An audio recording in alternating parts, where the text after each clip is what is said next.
Good morning, Bombo Romnik. Dagiti dumdumneg iti bombohanay pangalaw. Naimbang bigat tayo from the north, Ilocos Norte. Ken kahit kuman nga alay dito ng Bombo Romnik yaman maninta itanak na tipundaway nga mangi rakuraken no anat digitay kaunungan ti kapanpanunod ka digitay issues ita nga saludsod. Yes, sir. Mas agyaman kami, sir. Gaputa, adda iti na ito ding meeting tayo, sir. Ngayon, yun una pa yan. Adda iti sa sarita tayo, iti rating oras. Sir, muna ti amin, anya iti makuna tayo. Adda iti nagbalin arakurak ni Presidente Rodrigo Duterte. Ang adda iti sumarno nga administrasyon Marcos. Keta kalikagum na amatunaw when may katen iti party list system ken madaan iti chacha, sir. As your own perception po, sir. Well, umuna ibumburamnik no. Dito yung idea ket nagapoken outgoing President Rodrigo Duterte. No malagip tayo kanay na ibagat dito every time na opportunity na nga ibagat inti publiko ket talaga nga makita tayo nga that is intention na talaga nga ikaten na iti sistema iti party list no inti kongreso idi unanan Bombo Radio iti panagtakip na kita nga ibagan natin but unfortunately kan naging successful for the 6 years nga terminology na awan na nananay when substantial effort when ipan iti data nga priority supposed to be nga programa na unfortunately no iti data idea pa lang namin ibagbaga na iding data oppositionin may kadwa Bombo ang Romnik ket I think that this is one of the items in the agenda ng naging unsuccessful kasi talaga kahit naikaten dito and that is the reason nga i-echo namanin hopefully nga ni Ferdinand Bongbong Marcos Jr. the president-elect ket agbalin met a priority na but I think that ni incoming President Ferdinand Bongbong Marcos is more careful about his statement about this issue. Kasi amo tayo nga dito panaka i-integrate i-party list system ket na aramid dito babaen iti 1987 Constitution. Ket dito 1987 Constitution ket dito iti bunga 1986 EDSA Revolution. So some might think na if this also becomes an agenda when dito itagbalin nga may sa kadigiti programa ni incoming President Bongbong Marcos. DJ pamati digitoy organizers ti EDSA People Power. I think ket tintuman ko nadan ket the revision is starting no kasi another Marcos is coming to Malacanang and everything will be changed again. So I think that apabuidan ni incoming President Ferdinand Bongbong Marcos dito yung insinuation ng notion nga baliwan na ti nagbalin nga fraud iti EDSA revolution no? And that is the party list system. Now duwa nga banag Bombo Romnik. Umuna, kana kayat ni President Rodrigo Duterte that yung party list system kasi ti pamati na ket agbalbalin nga instrumento dagiti organisasyon nga left-leaning amo tay digitay Bombo Romnik no. Digiti organisasyon nga aktibo but left-leaning nga agbalbalin nga instrumento digiti nga organisasyon tapno destabilize dati gobyerno, dati pamati na. Ti pamati na ket alalayan dati resources ti gobyerno, tapno kalabanin dati gobyerno. May kadwa, ket agbalbalin met nga milking cow when instrumento digiti political clan Bombo Romnik nga exploitan dati resources ti gobyerno babaen iti panag-aramid dati party list system agparehistro dati iti COMELEC ken agpabotos da. So duat deta Bombo Romnik duha nga aspeto Dito tikit kita ni Rodrigo Duterte nga aspeto no apay nga kayat na talaga nga maikat iti party list system.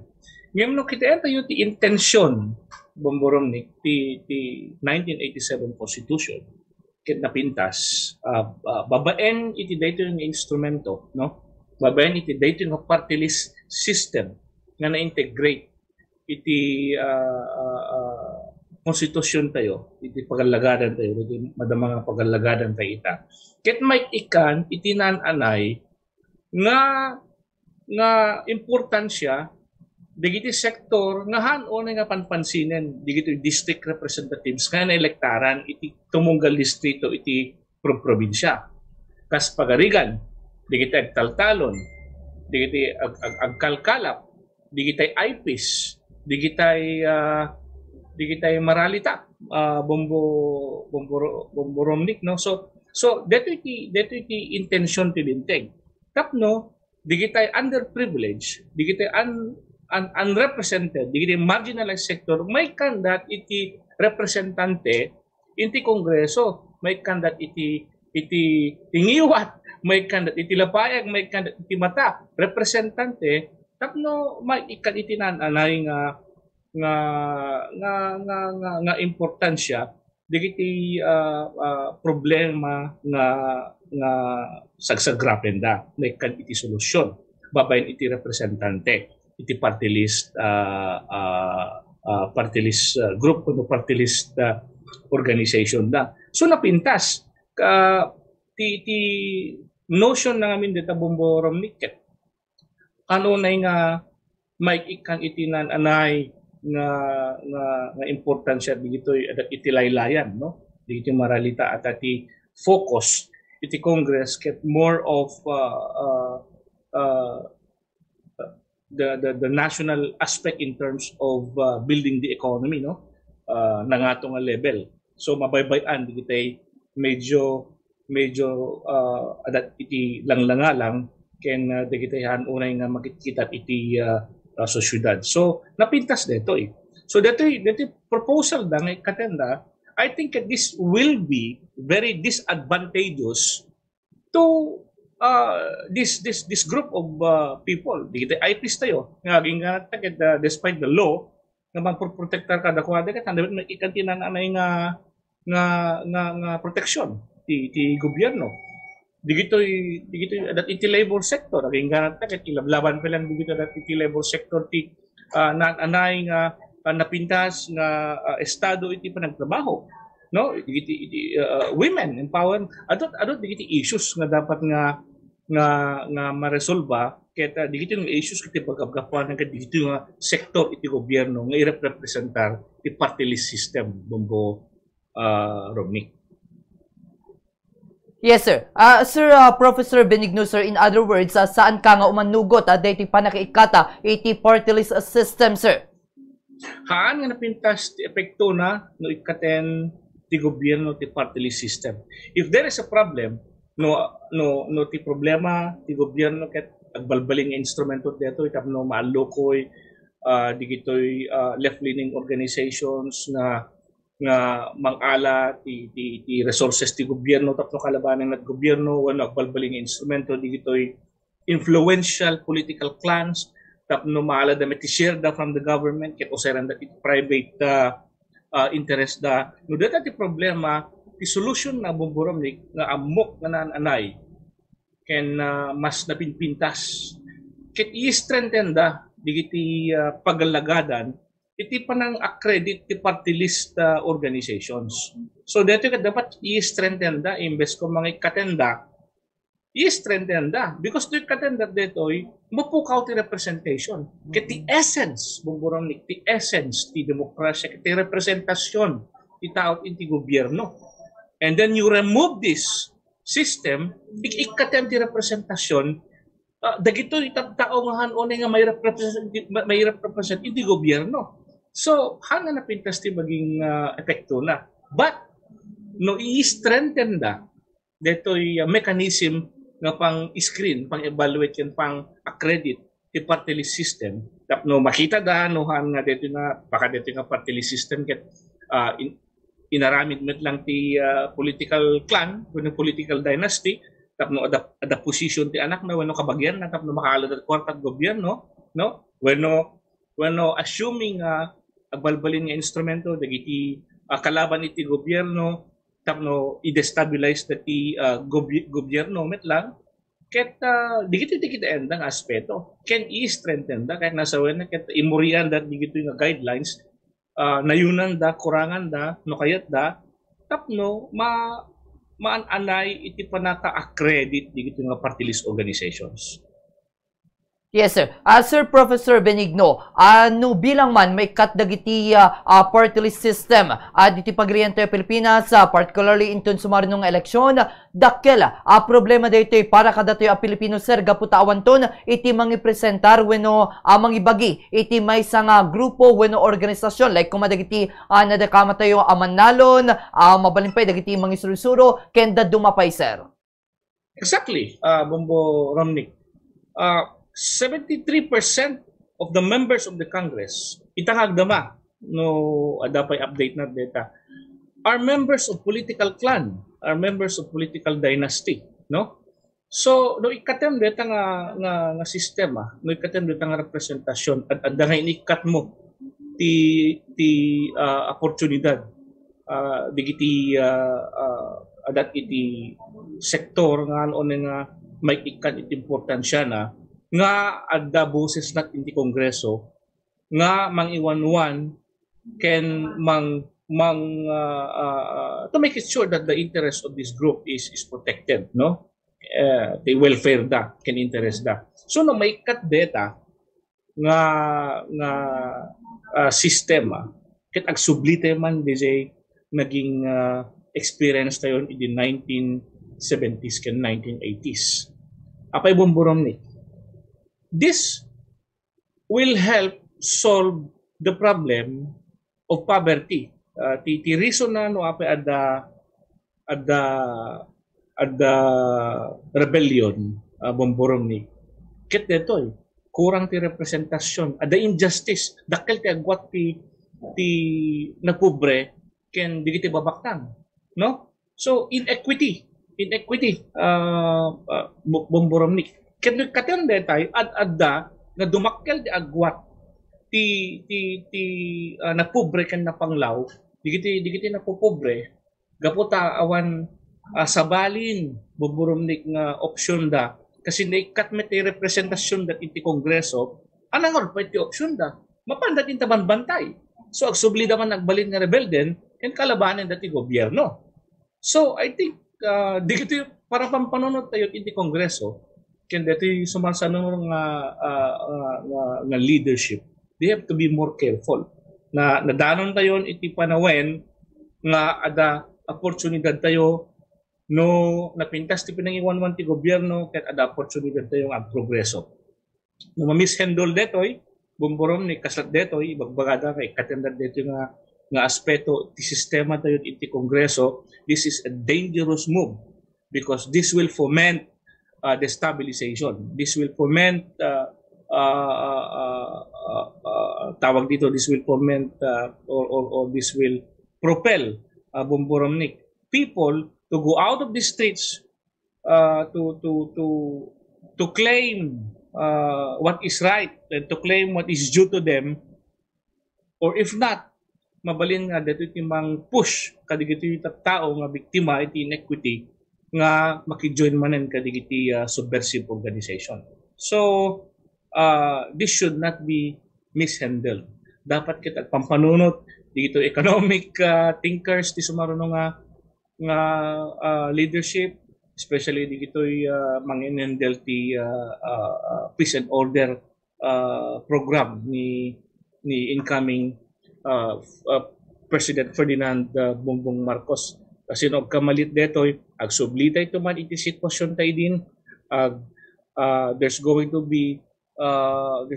be chaos again and the government will be forced to declare again martial law. So babalik tayo and then magkakaroon na naman ng people power.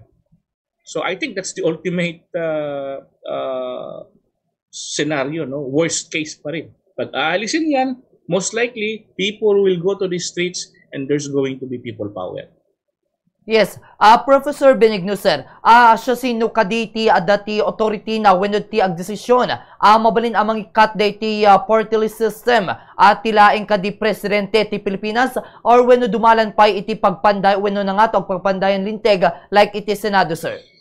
Dito yung function ket naka iti otoridad ken bileg bumboronik at iti kongreso, no? The president can only influence the members of the Congress. So no, kahit nasa when, this is a priority program. This is what I want. Kahit no control natin Kongreso, then the possibility is mabaling agbalin nga priority bill when no priority program, dito pa nakabaliw ti konstitusyon, tapno maikat dito nga provision na, no?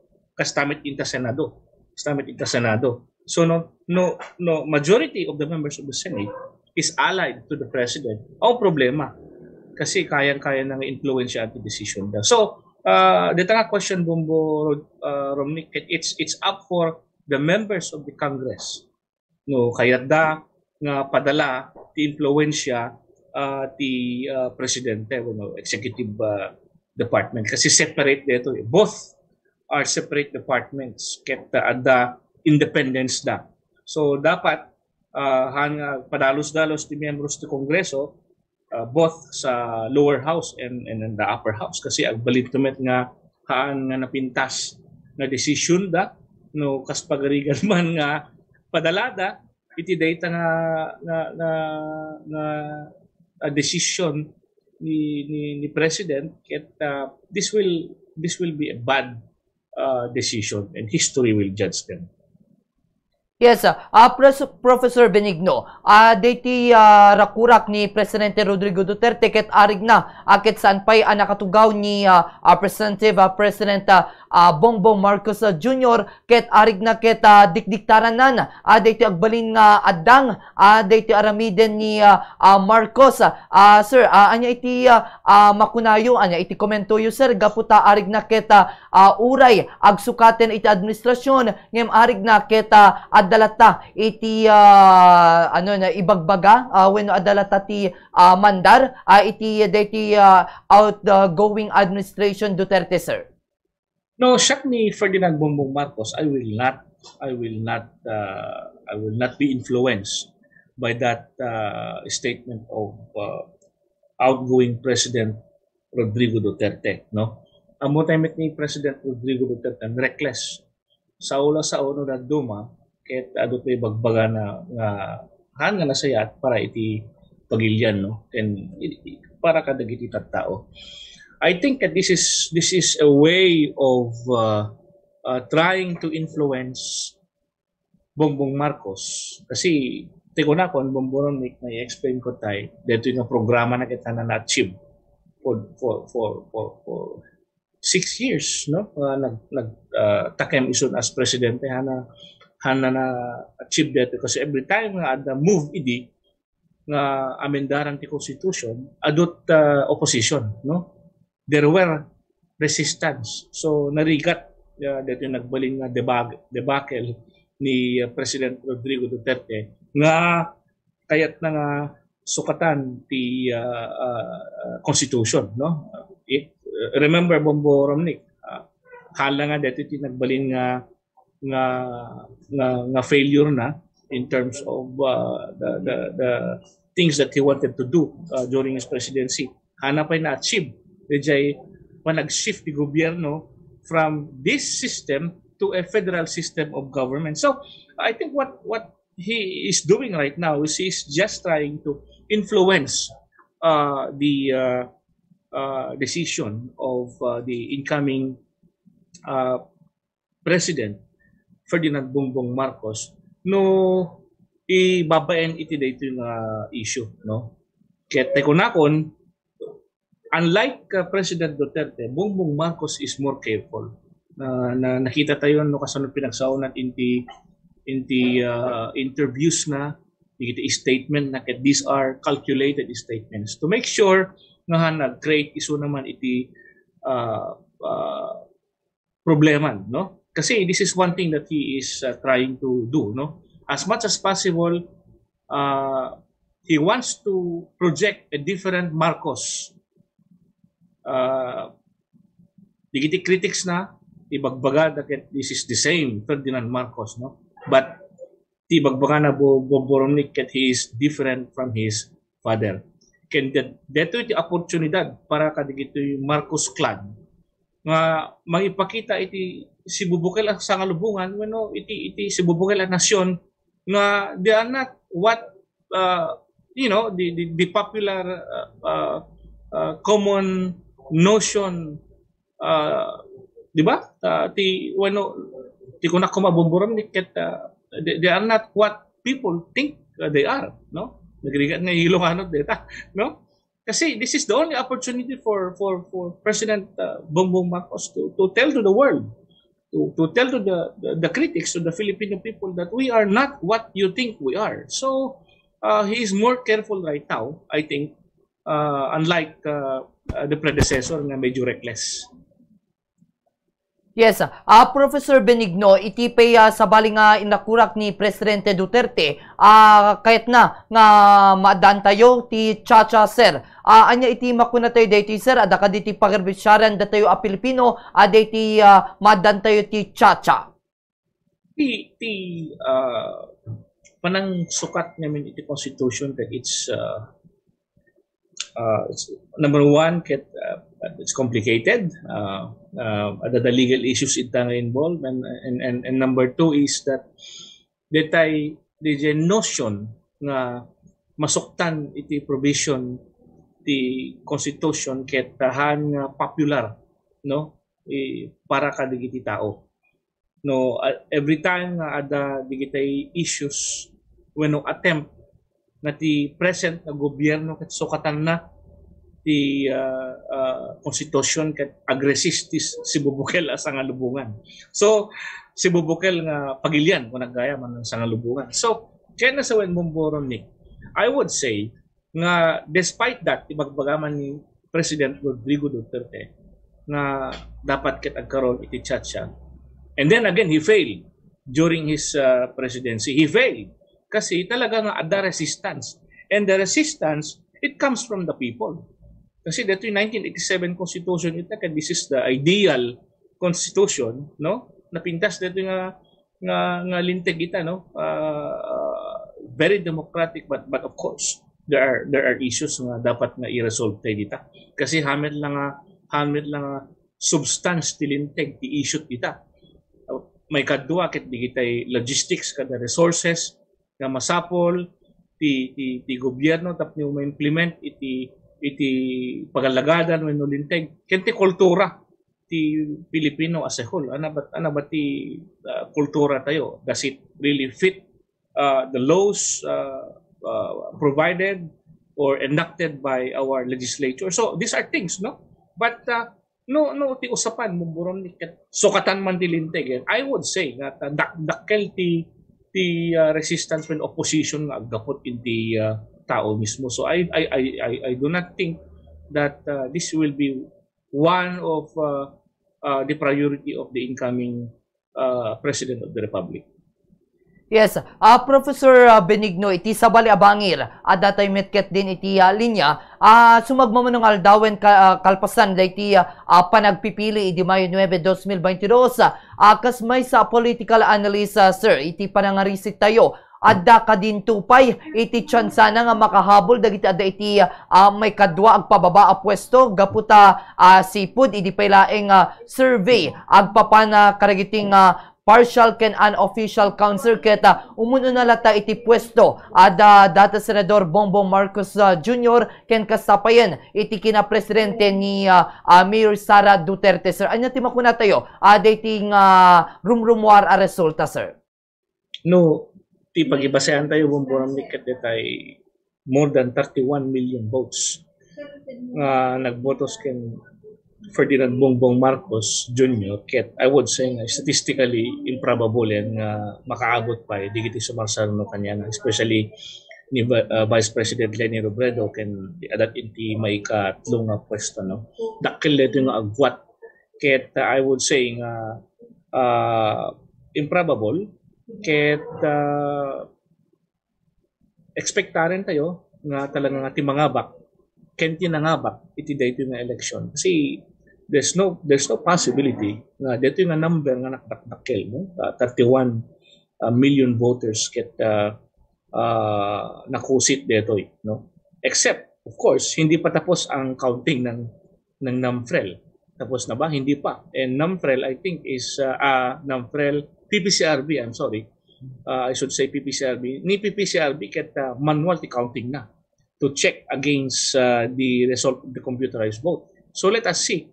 But with the number nga nakadakdakkel ti agwat na, I think statistically improbable nga makaabot pa ti sumarsarno kanya na no. So we are expecting nga talaga ti nangabak iti daytoy nga eleksyon ket ni former Senator Bongbong Marcos. Yes, Professor Benigno, ana iti makunatay meta iti itilaksid saan nag-atendar ani data Senador Bongbong Marcos iti debate itilaksid nga dalagiti invitation ken kuana sir ngem dayti rimuar resulta ket nakadakdakkel wenno nakadado dayti butos nagudun na. So arig na ket awan iti nagbalina nga effect na dayti saan na nga panagatendar kariti debate sir. Because Bomboromnik into politics tayo pa lang ita, especially into local level. Kasi I would say no, of course timangdaldala pa lang influensya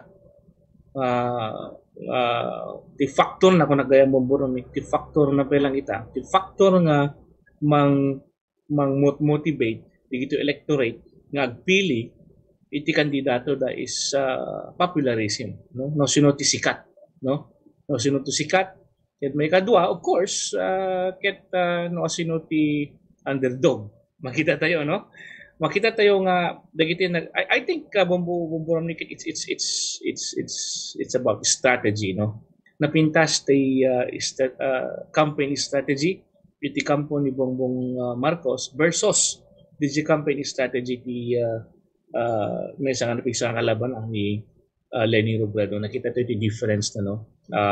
Medyo ni President Bongbong Marcos ket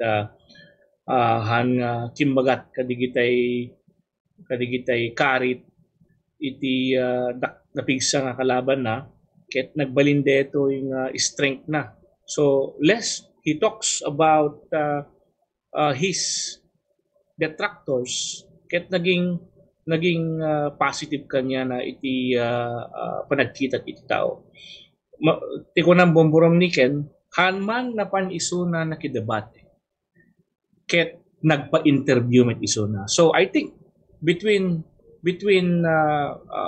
debating and sitting down and talking about your plans or vision or platform of government napinpintas kasi in debate ngamin Bomboromnik ket amuna nga adto digitay questions that will be asked nga prejudicial iti political career na. So this is one way of avoiding those serious and critical questions that will be thrown against him and amutat deta Bomboromnik. So the best way the best approach is for him to have his own environment, no? Sit down and answer question from the anchorman, no? Isut kapimintasan na approach ta, and it worked. Kasi awan digiti issues nga may masalsaludsod kanya na of course it's an interview amuta nga sometimes digiti guidelines ket mapasasaritaan of the air ket may kanisurati chance nga mang-organize di kapampanunutan na tapno napinpinas ti panang i-express na panang i-communicate na kadigiti electorate samantalang in a debate no in a debate especially when it becomes heated malus mo ti composure mo sometimes organize ti sumbat mo baka iso pa iti pakaperdiab makasaukat sa balik no. So I think it's a good strategy, it's a good approach, and it proved to be it works no. nangabag-iso na. 31 million. You cannot question that anymore. Yes, sir. Thank you so much. Tin pa yung mga oras makaraman kay dito Bombo Radyo La Union. Ngayon malaksid na dapat ikait mga inayon, sir. Go ahead po, sir. Well, until now, Bombo Romnick kan makikita tayo in the social media palang the impact, the effect of the election, no? Especially kadiri supporters. You know, what we can do now is to support whoever is the winner, no? Especially sa pagka-presidency. There's nothing now that we can do because the people have spoken. More than 31 electorate, more than 31 million people have spoken. And we have to respect that. Kasat demokrasya, no? Kasat demokrasya. People choose. Agpili po ti tao no sino ti kayat na leader. And so let us hope nga nagbalin nga nagbalin usto the decision digitay 31 million nga ng botos ken apo former President Ferdinand Bongbong Marcos. Respetarin tayo dita and let's hope nga naging usto tay decision da. And let us support our leaders kasi han nga mabalin nga tay eleksyon nga napasamak ti agbalin nga cost ti panagsisina tayo kadigitoy friends tayo pinag-aapa tayo kadigitoy relatives tayo ket this is just politics and nalpasen so and the people have spoken so let's support our government kat no nan anay iti panagtrabaho da ken panang itadda di nan anay a serbisyo iti publiko. Yes, sir. Once again, Professor Carl Lenin Benigno, timay sa political analyst ti Northwestern University. Yeah,